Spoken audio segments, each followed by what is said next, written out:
You guys have to click a button that says like you accept the recording. Yeah, Whenever that continue happens. or it says continue or leave.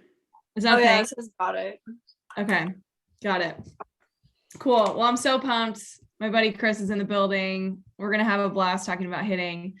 He talked to me earlier this week about some topics that we really don't spend a whole lot of time on that he wants to share with you. So I'm gonna let him kind of introduce himself, share his story a little bit, so you guys can get to know him. But this is going to be a conversation. So if you guys have questions in the middle of his story, feel free to add it to the chat box because we can just chat about whatever it is that you guys want to dive into. But of course, this is a hitting academy. So we're going to talk about that, confidence, approach, and all the fun things. Any questions? You good? All right, Chris, take it away. Hi, ladies. I'm Chris Vasami. I right now reside in Charlotte, North Carolina. I was originally from New York, just outside New York City, born and raised. I was a All-American in high school, the captain of my high school team. And then I went and played at Notre Dame for a year. And then transferred to Elon University down here in North Carolina. And I was a all-conference player there, captain of my team senior year. Then went on to get drafted by the Colorado Rockies, and between the Rockies and a couple independent teams, I played about 6 years of pro ball. All the while, though, when I was a sophomore in college, last game of the year, I was playing first base, and pitcher made a bad throw on a ground ball back to him. I stuck my arm up in the air, I caught it, and the runner ran into me at the same time, and I ended up blowing out my whole shoulder. And so that summer, I ended up having surgery, but I didn't have surgery until this was like end of May. So I didn't have surgery until end of July. And so while I was rehabbing, getting ready for surgery, my mom told me that I had to get a job. So I then decided to put some flyers together and I put them around town. And that's how my Vasami training business started. And I started, obviously in college, and then as I turned pro, I enjoyed teaching more and more and started to understand more about hitting and mental game and, really everything that goes into it. And so as my career started to wind down with baseball, I really started to ramp up the teaching aspect. And I've been doing it ever since. And I love it and I enjoy it. And, I like to tell all the players that I work with, and I'll share the same thing with you two. This is all I know. This is what I know. And there's nothing that you will go through as a player that I already haven't been through. I, have hit the walk-off home run. I've also struck out with the bases loaded to end the game. I was the hometown hero, All-American, and I was the player that my coach absolutely hated my guts. So, and everything in between. So if there's, anything as we go along and we talk that comes up, please feel free to ask, share, and let's talk through it, because if I've learned anything over this, long, I would say 17-year journey now of not just being a player, but also on the other side, being a teacher, it's that the more you talk about it, the more you start to realize how much you have in common with everybody who steps in between those lines. So I just want to put that out there. So feel free. Since it's going to be more interactive, let me ask you two a quick question. Can you write down, and then you'll share it with me, okay? Can you write down 3 things that make you take a successful swing? And here's the deal. You can't say don't blank. Amen. No don'ts. We talk about that all the time. No don'ts, no can'ts. Yes.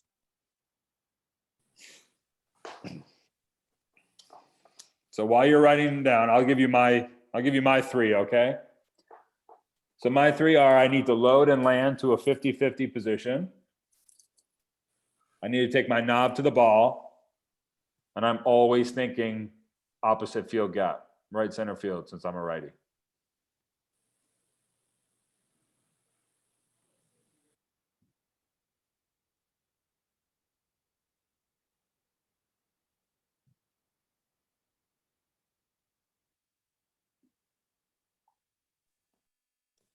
Would you refer your first one as balance as well?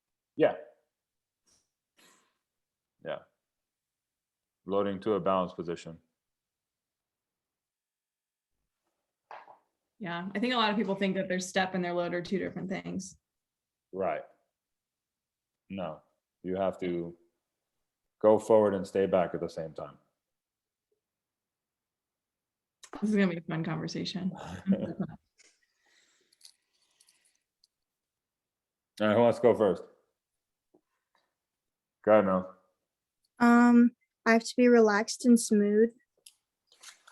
I have to smile at the pitcher, and I have to focus in on what pitch she might throw me. Okay. Samantha? Sam? I said your mindset. My mindset? Our mindset. Because if our mindset is Our mindset? my mindset. There you go. That's what I meant. My mindset. I wrote down your mindset. So then your power in your legs / like your thighs.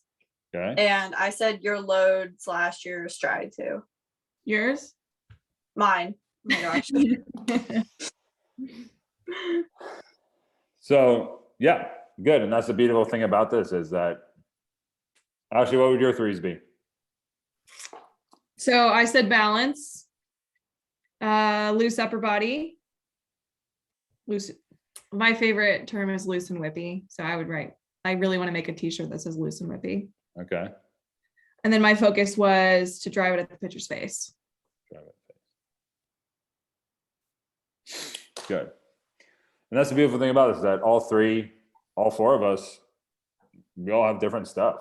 Okay. So if we were to compile a list of everybody's 3 things, we could have 100 different things that we could think about in the box. And the whole point is that as you train and as you become your own hitter, bringing that self-awareness into the box is what's going to separate you level to level. Because the person who you're facing has that same self-awareness.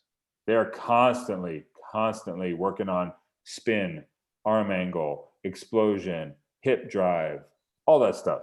And so they're the ones who are consistently able to understand that, okay, I threw this pitch, I missed it by this much, here's my correction. But the problem is that as hitters, most of us can't match them on that same level. So if we are trying to be on the same level and the pitcher, just because she already knows what she's throwing and we don't, is already up here and we're down here, how do we match them? How do we get ahead of them if they're constantly in that doing the same things that we're doing? Okay. I'm a big believer that self-awareness is the way to get that power back and take ownership of being in that box and taking ownership of being in that space at that time between you and the pitcher in that competitive space. And having the ability to sit there and say, any given pitch, here are my 3 things that I can always go back to. And if you take a great swing and you have a good at bat, great. These are my 3 things for my next at bat. And if you take a bad swing, in between pitches, can you think of one of those 3 things that might have gone wrong to get you right back in it? The reason why I like to know what level you're at is because I believe that as we go up in levels, our bad has to get shorter. So if you're 10 years old, you can have a bad weekend. If you're 14 years old, you can have a bad game. And anything over 14, you could have a bad at bat. And then if you get to college, you can have a bad swing. So the older you get, the shorter your bad can be. And the whole idea is that the older we get, the more self-awareness we have. The more mindfulness we can bring to our at-bats, our swing, our training, our visualization. All those things are super important to be able to become the complete hitter that you are trying to become, right? We're past the days of, well, I'm just a better athlete than the pitcher, so I'm just going to win. We're past those days. There's a reason why you're here right now at 7 o'clock on a Sunday, because you're into it. You want to know how to get the upper hand. You want to know how to be a part of something that can make you find what's going to get you to that next level. Does that make sense? Okay. And this is what I also say too, okay? When you know those three things, it's kind of like, outside of softball, it's like knowing your truth. It's knowing your why. It's knowing all that stuff. When you know your three things, when you know your four things, and you're constantly striving to get those things as perfect as possible, when you are playing for a coach who may or may not take interest in you the way that Ashley has, or the way I will for the next hour, it's very easy for you to go up to a coach and say, hey, coach, can you please help me? I feel like I'm not staying in my legs right now. Can you watch, make sure I'm staying in my legs? If I'm a coach and I have a young hitter coming up to me asking me to do those types of things, I just have a whole new respect for that player. I want to work with that player. I want to be there for that player. I want to help them understand, and I want to help them whatever they come with me with. But here's the opposite of that. If you don't know those things, now you leave yourself open for every single coach to try to put their mark on you and sit there and say, hey, you know what? I'm not really sure what she's doing wrong, but I feel like I have to say something. So let me just say it. And then you being the player, because that's the coach and that coach puts my name in the lineup, you feel like even though you don't agree with them, you kind of have to go with it. Okay? So being able to always understand and take ownership of yourself as a player, yourself as a hitter, it allows for you to not have those opportunities for coaches to just say these blanket statements that really have nothing to do with you.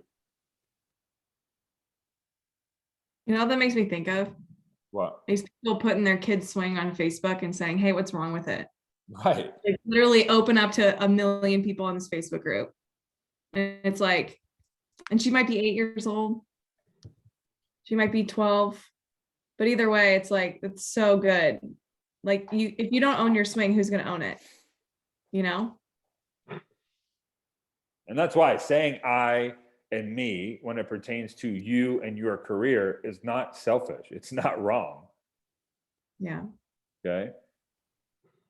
All right, Sam, you kept saying yours and ours and yours and ours, and that's great. But guess what? You're on a call with 3 other people that mine is different than yours.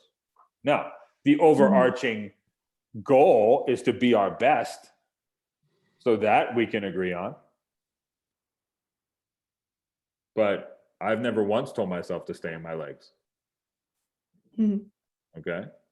But you staying in your legs and me taking the knob to the ball all equal us striving to hit the ball as hard as we possibly can and do it as often as possible. Okay. Can you talk about hands?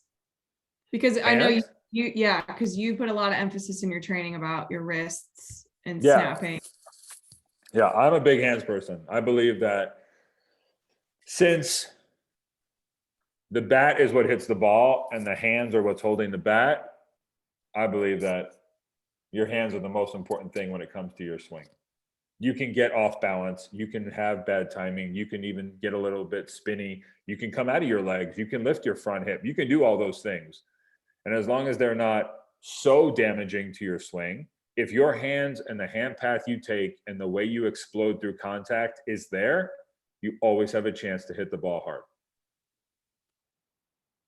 But I promise you, tomorrow, if you go hit off a tee and you put your hands right in front of your body, but then take a perfect stride and a perfect turn, that ball will feel like a noodle coming off your bat. Okay. So I'm a big fan. I'm a believer that, a lot of people talk about rhythm and rock and hands go back. And I am a fan of keeping it as simple as possible. Okay.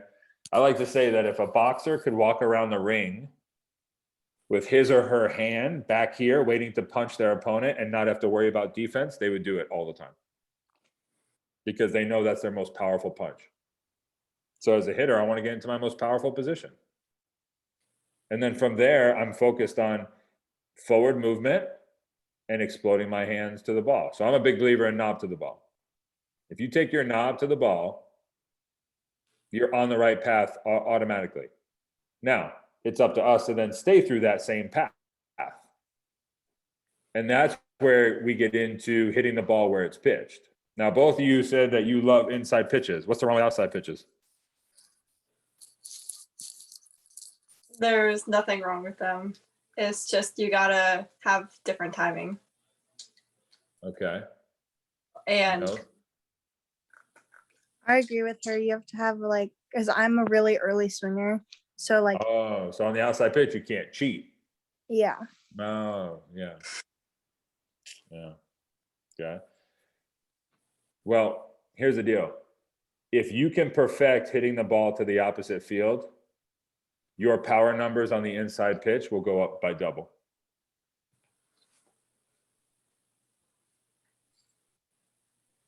Being able to take the ball where it's pitched, drive it to where it needs to go. And if that means a single between first and second, great, awesome, perfect.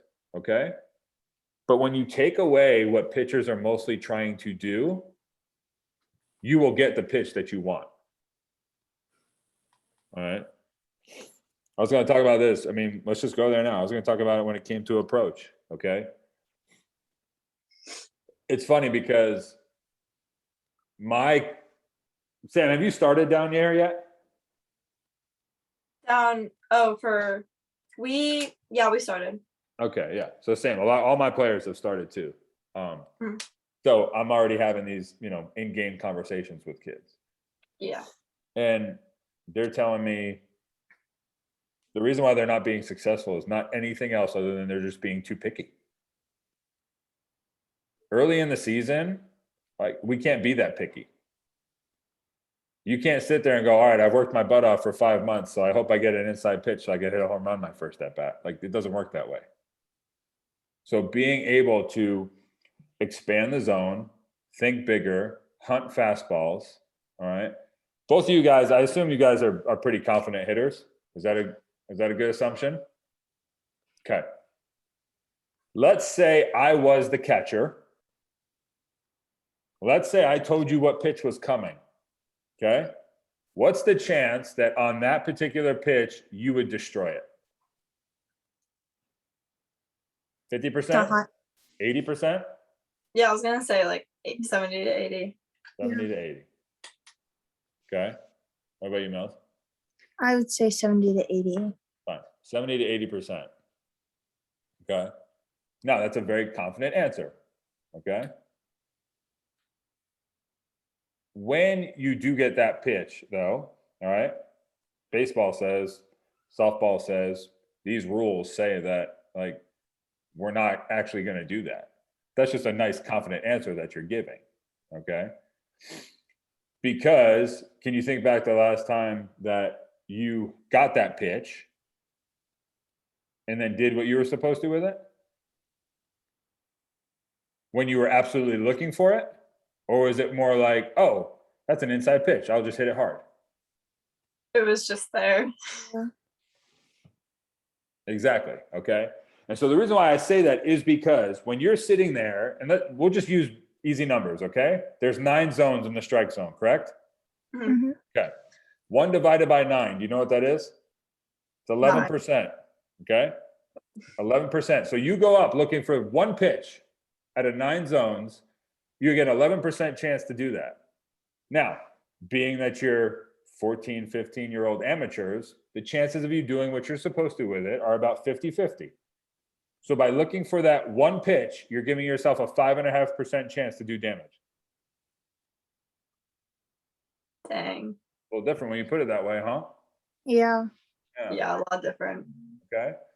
So I would like to know, what pitches can't you hit? Not what can you hit. And when you think about the pitches you can't hit, that's going to come from more times swinging at those pitches.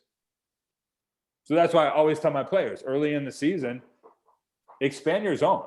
Don't be picky.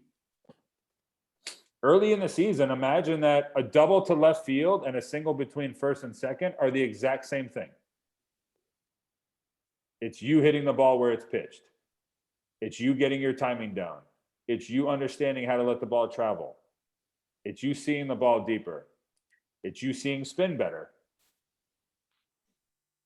All these things are super important, okay? Because the problem is that what happens if we don't get off to a good start?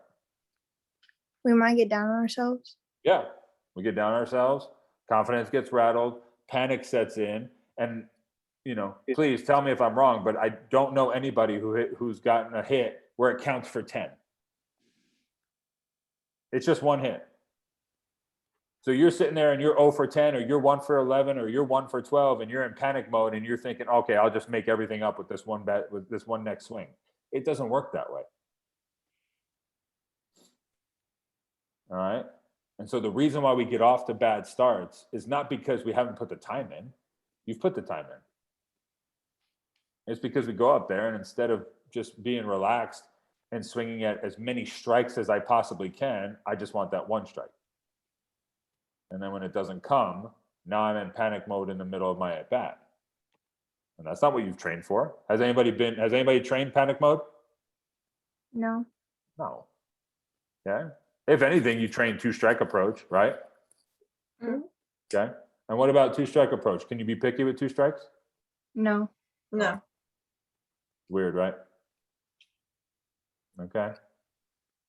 So that, because when you start to understand about how you want to approach the season, you can start visualizing how you want your at-bats to go. You can start envisioning how you want games to go. You can start envisioning the different pitchers that you're going to be facing. And then because of that, you can start working into what I like to call the gray areas of hitting. And the gray areas of hitting is where we really start to build confidence as a hitter, because we're not into black and white results. I got a hit, I didn't get a hit. I got on base, I didn't get on base. No, it's what was my approach? Did I hunt fastballs? Did I attack the best pitch I got? Did I put the ball in play when I was supposed to? Did I hit the ball hard? Any of those have to do with actually getting on base? No. And when you start to look at those gray areas, and those gray areas are what kind of build on top and compound, now we're rolling into 3 or 4 or 5 games of really good quality at bats. And nobody's that unlucky, okay? I tell my players all the time, they come in, and this is mostly boys, okay? So this is for real. This is mostly boys, but they come in and they're like, I just have such bad luck. I'm like, all right, well, tell me about your last 10 at-bats. I think that 10 at-bats is like a really good sample size. And I say, based on the law of baseball, in 10 at-bats, you're going to strike out twice and walk twice. So you got 6 balls to put in play. So they tell me about the 6 balls. 2 pop-ups, 2 ground balls, a fly ball, and 1 line drive that gets caught. And they go, oh, I'm just unlucky. I go, you're not lucky. You're a bad hitter. Since when can we hit 1 ball hard and hope that it just drops? You can. Right. That's not our job. Our job is to consistently hit the ball hard as often as we possibly can. That's our job as a hitter.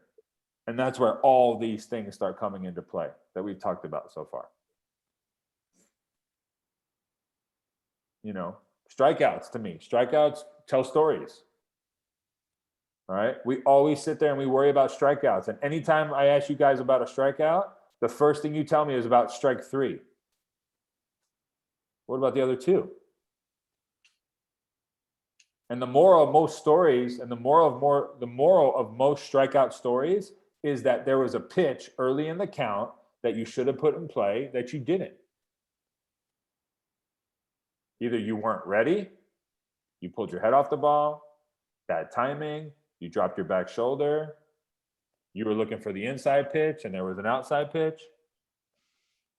Okay? Whatever it is. But strikeouts, to me, unless you are facing just a ridiculously dominant pitcher, which at that point, good luck. We all have those days. Okay?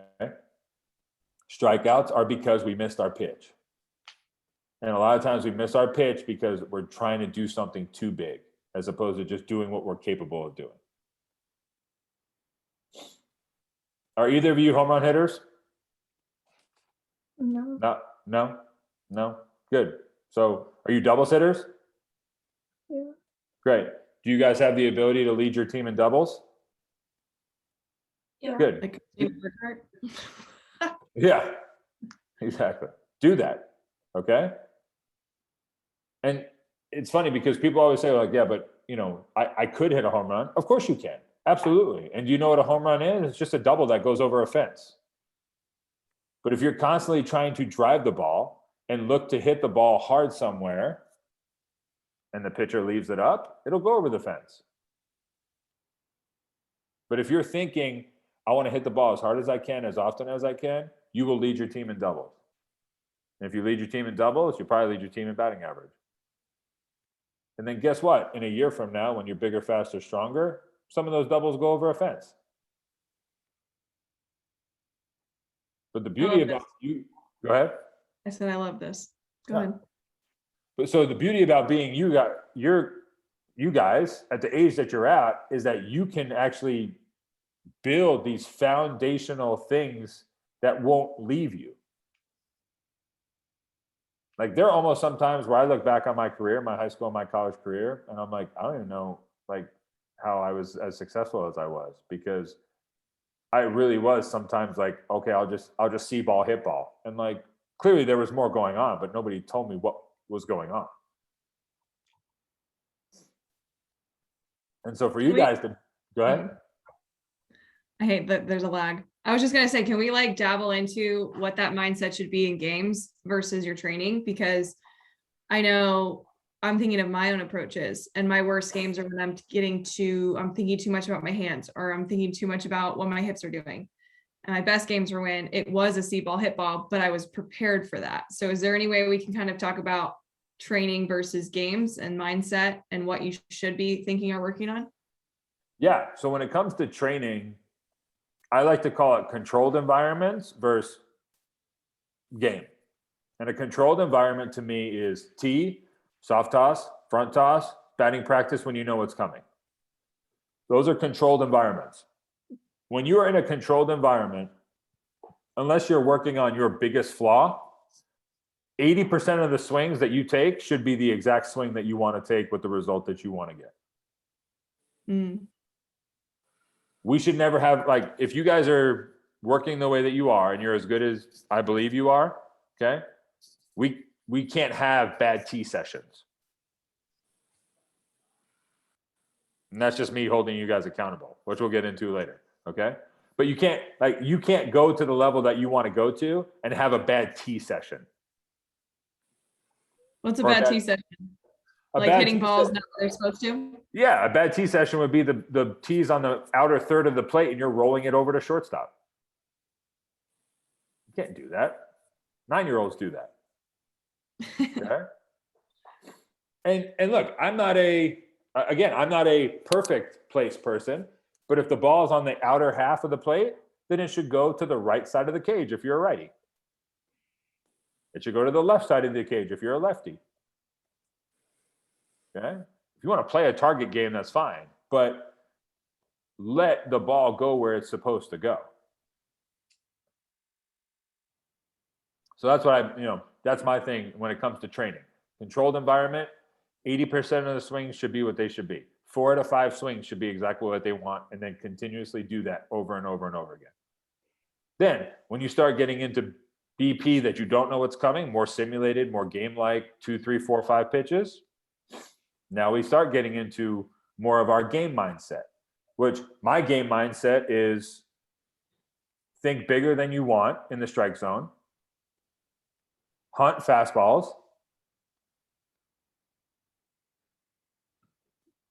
and stay middle. And to me, middle is literally from where the right fielder is standing to where the left fielder is standing. That's middle of the field to me.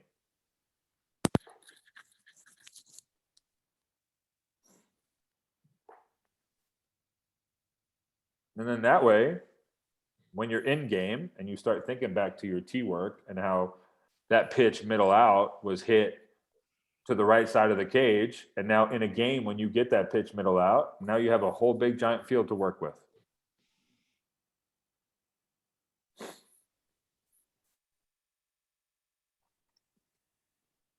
No, I love that.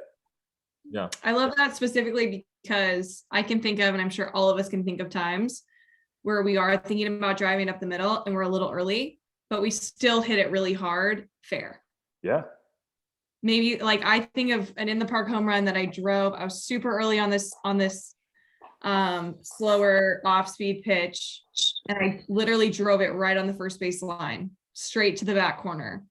And then I ran for days and scored. But again, my mindset was to drive it up the middle, and then all of a sudden it was a little bit slower than I planned, but something still happened that was positive. So I'm sure all of you can think of times when that happens. So I love that you talked about the middle of the field is that entire large spot. But I think a lot of us, we play too big. And like, as soon as we get out of the cage, we go to the field, and all of a sudden this massive field, and then there's foul territory. And then like, we just get lost because we're not into that zoned mindset of, I'm going to drive it as hard as I can to the right side of the cage or left side of the cage, or right up the middle.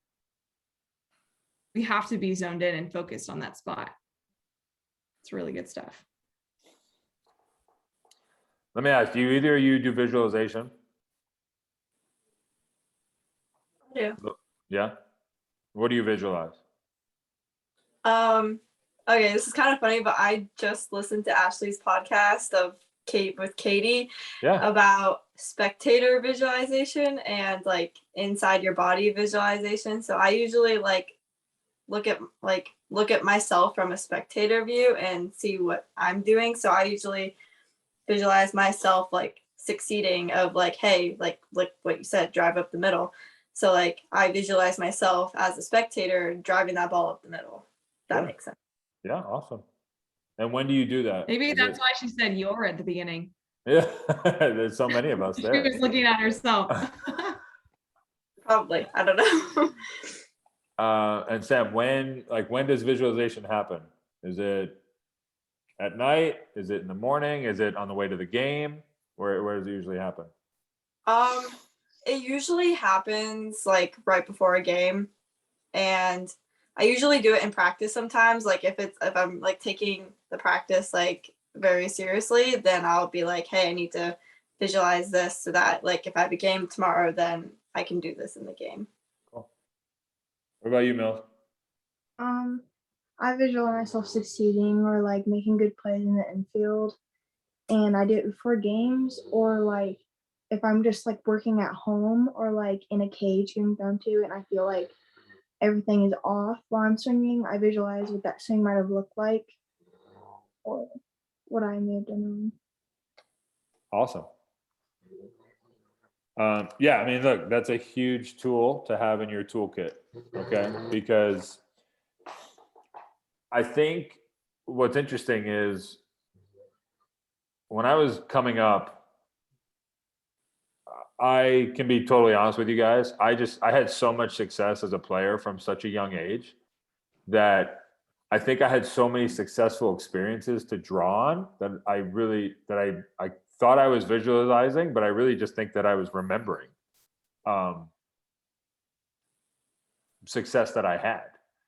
And so the problem is that when I finally wasn't having success, that's when I really had to really start to understand the tool that is visualization and being able to see yourself through somebody else's eyes and to see yourself succeeding and to see yourself doing everything that you're imagining you want to happen.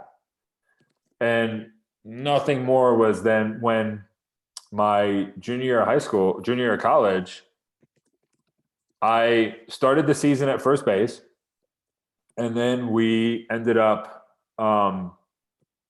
losing like one of the first 3 games to South Carolina. And I think I went like 1 for 10 that weekend with a couple of strikeouts. I mean, nothing crazy, but like nobody on my team hit either. And then going into the second weekend of the year, I was the only starter to then not play the whole weekend. So I sat on it where I was, trying to see what my coach wanted to do, go into the next weekend, and he had put the lineup up for the first game on Saturday and I wasn't playing.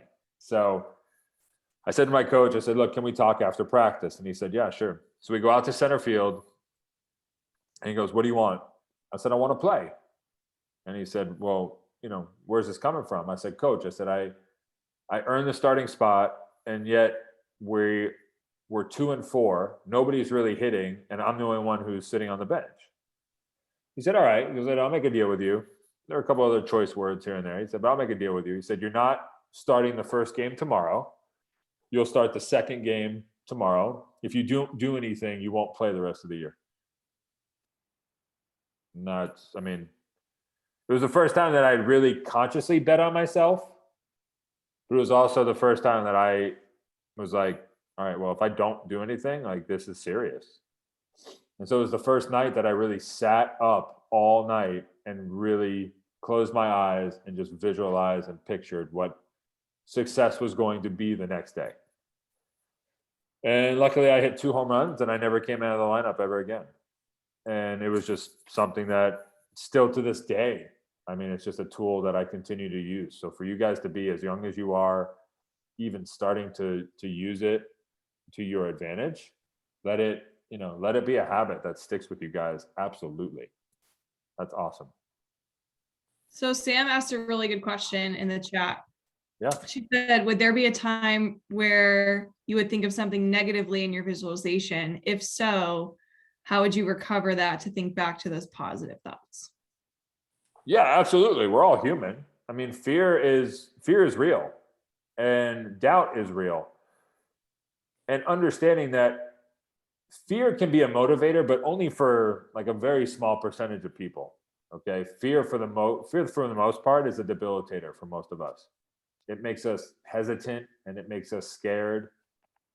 And so anytime that fear or doubt pops in your head, it's just, I always like to look at it as for what it is. Like, okay, you're normal. That's fine. And then I actually would like to see myself almost failing. And then because I see myself failing, I know what would make me fail. And then I'm going to not even go near there because I'm going to stop that by doing all the things that I know in the process that are going to make me successful. Does that make sense? So that's why I said before we started this, I said no don'ts and no can'ts. All right. And the reason why I say that is because, go ahead, everybody close your eyes. Clear your mind. Don't think of an elephant. You made me think of one. Right. We all did. That's how your mind works. That's how don't works. Okay. So that's why understand what the don't is. It's fear, it's doubt, it's human. Go to the process that is going to make you successful always. And that's how that kind of full circle comes back to how we started this conversation. Always have those 3 things in your back pocket that you know you can always go to. Should we call them our big 3? Yeah. Can they change over time? Of course, and they will. Absolutely. As you evolve as a hitter, everything's going to evolve with you. Mm-hmm. That's so good. So what would you talk about like the immense amount of pressure your coach put on you of like, you have to show up this weekend. Is that the best approach, visualization, or are there other things that you've learned as well that you'd recommend if we were under extreme pressure? Maybe like in the moment, like in a big game, big moment, you have to show up. Are there any other tactics you'd recommend?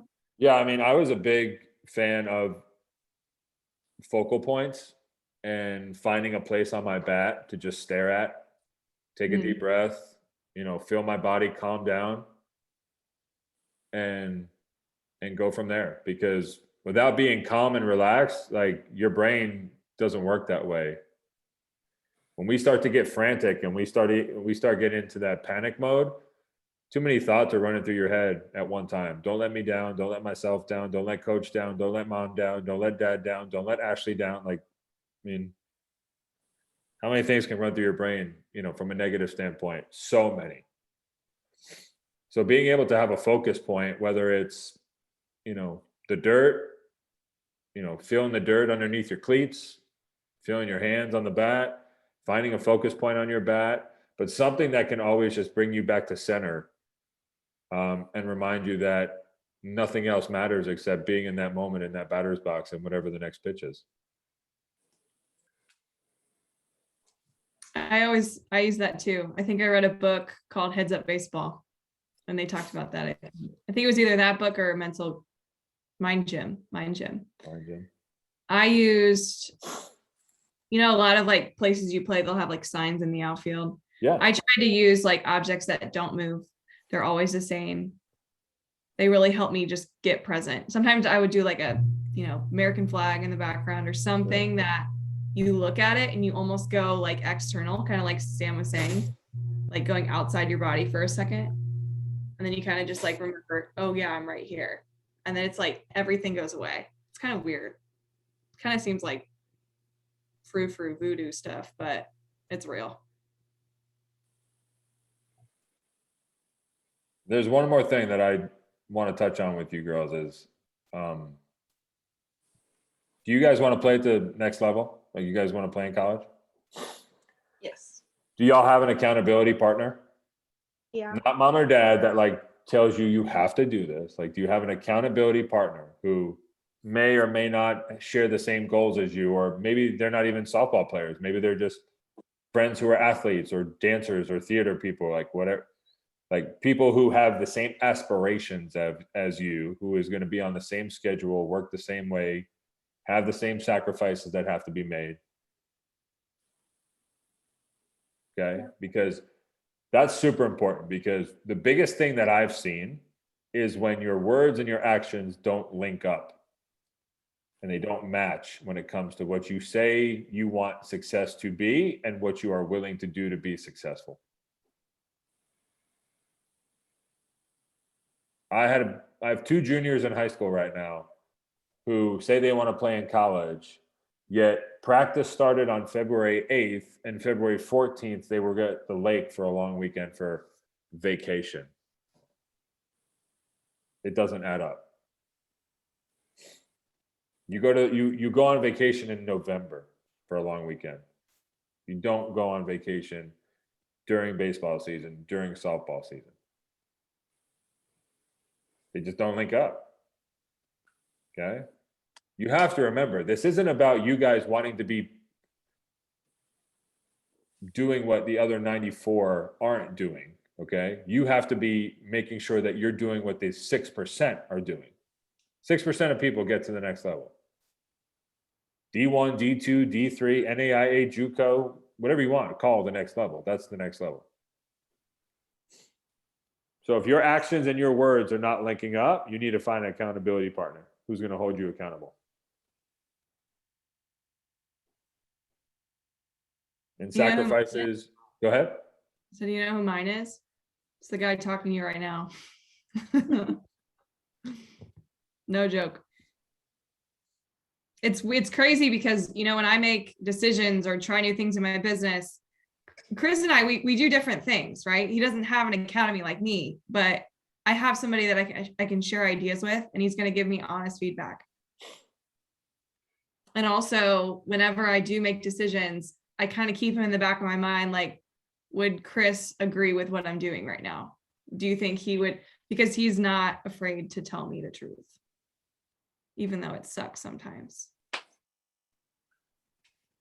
Like, don't have just friends out there that are like, the ones that are always just trying to make you happy and smile. Like, that's great, but like, if they're not honest with you, then it doesn't make sense. Looks like Maddie's coming in right now. I'm here for it. I know we've gone deep into this conversation.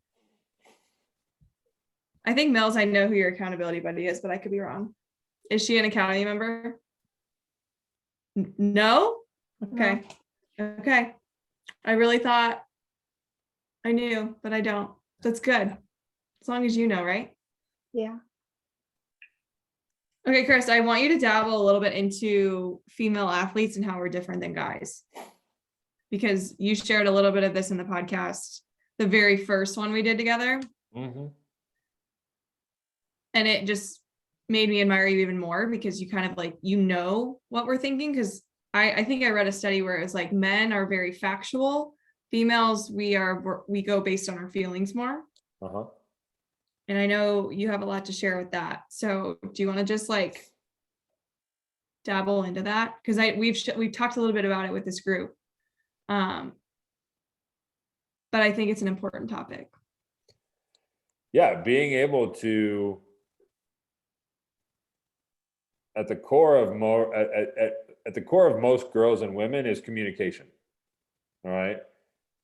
Men can have nonverbal communication and feel like things have been accomplished, but women need that communication, good or bad. And so the reason why I say this is because, so I have two daughters. I have a 3-year-old and a 19-month-old daughter. And so before my 3-year-old, I read a book called Strong Fathers Raise Strong Daughters. And they did a study where a father and a son would sit on the couch and watch a football game for 3 hours. After the football game, they surveyed, asked both the father and son questions. And one of the questions was, did you just spend quality time together? And both of them said yes. Not a word was spoken for 3 hours. Then they did the same thing with a father and a daughter. And afterwards, same question. Dad, did you spend quality time? Absolutely. Daughter, no, I don't think my dad loves me. Because there was no communication had. All right. Being able to communicate is an enormous pillar when it comes to your development and your growth as a player.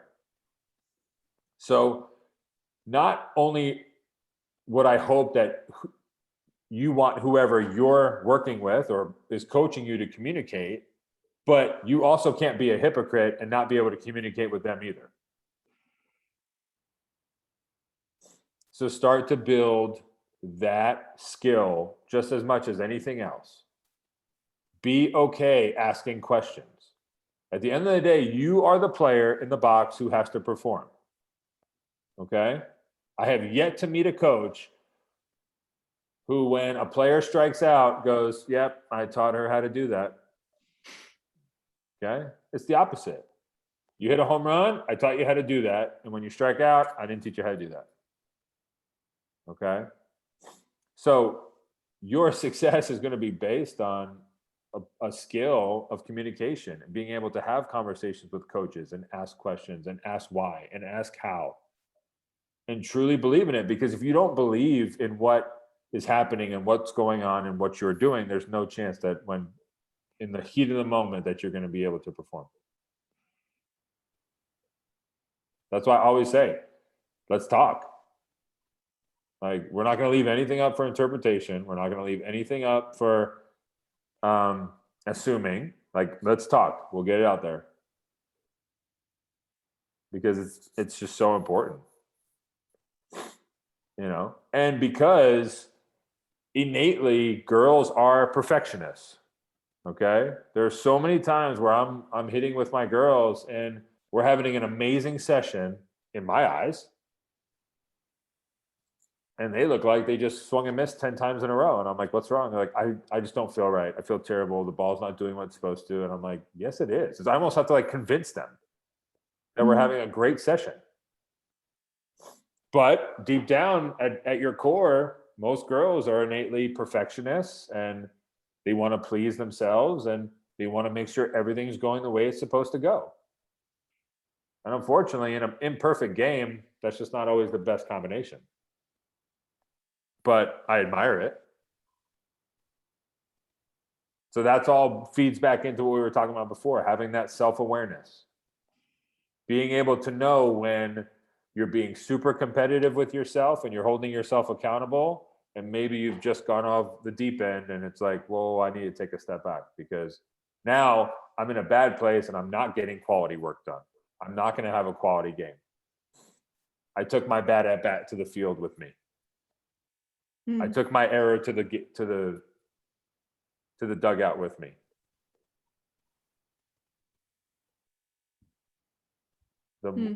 Being self-aware, I truly believe this. Self-awareness is one of the greatest tools we can give to ourselves. No one else gives you self-awareness, because if you don't have the self-awareness to begin with, anytime somebody comes up to you and tells you something that, hey, you need to work on this, before you take it as constructive criticism, you're going to take it personally first.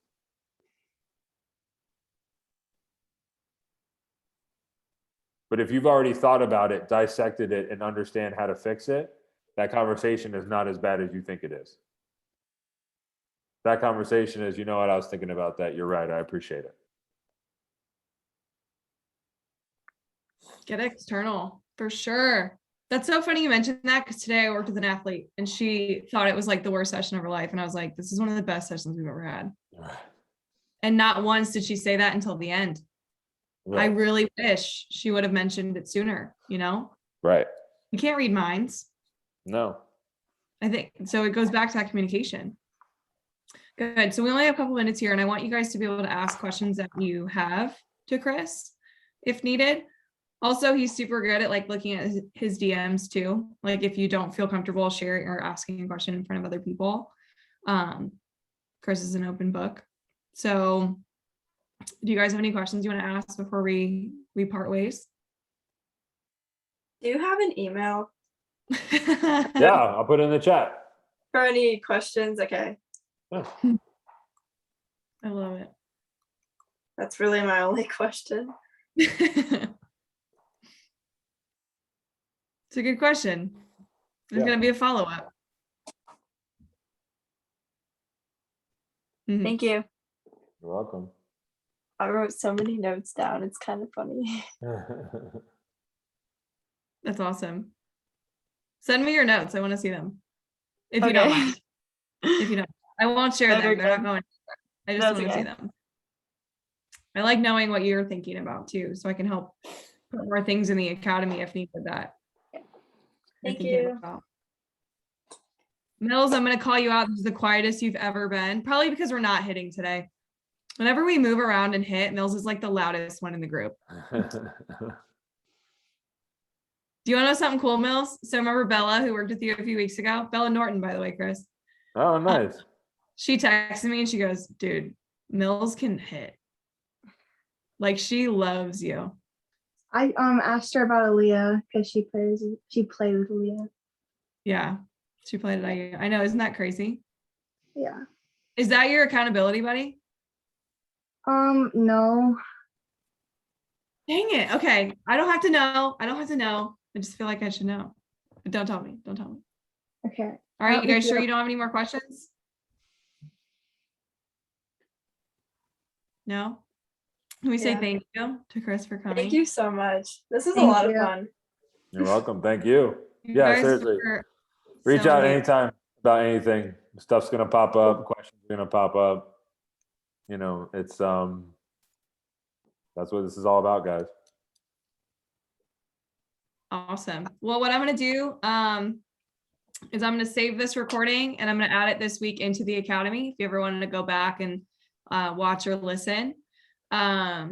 Also, no call tomorrow because this was our weekly call. By the way, Chris was he gave me the idea to do that because I was working too many days in a month.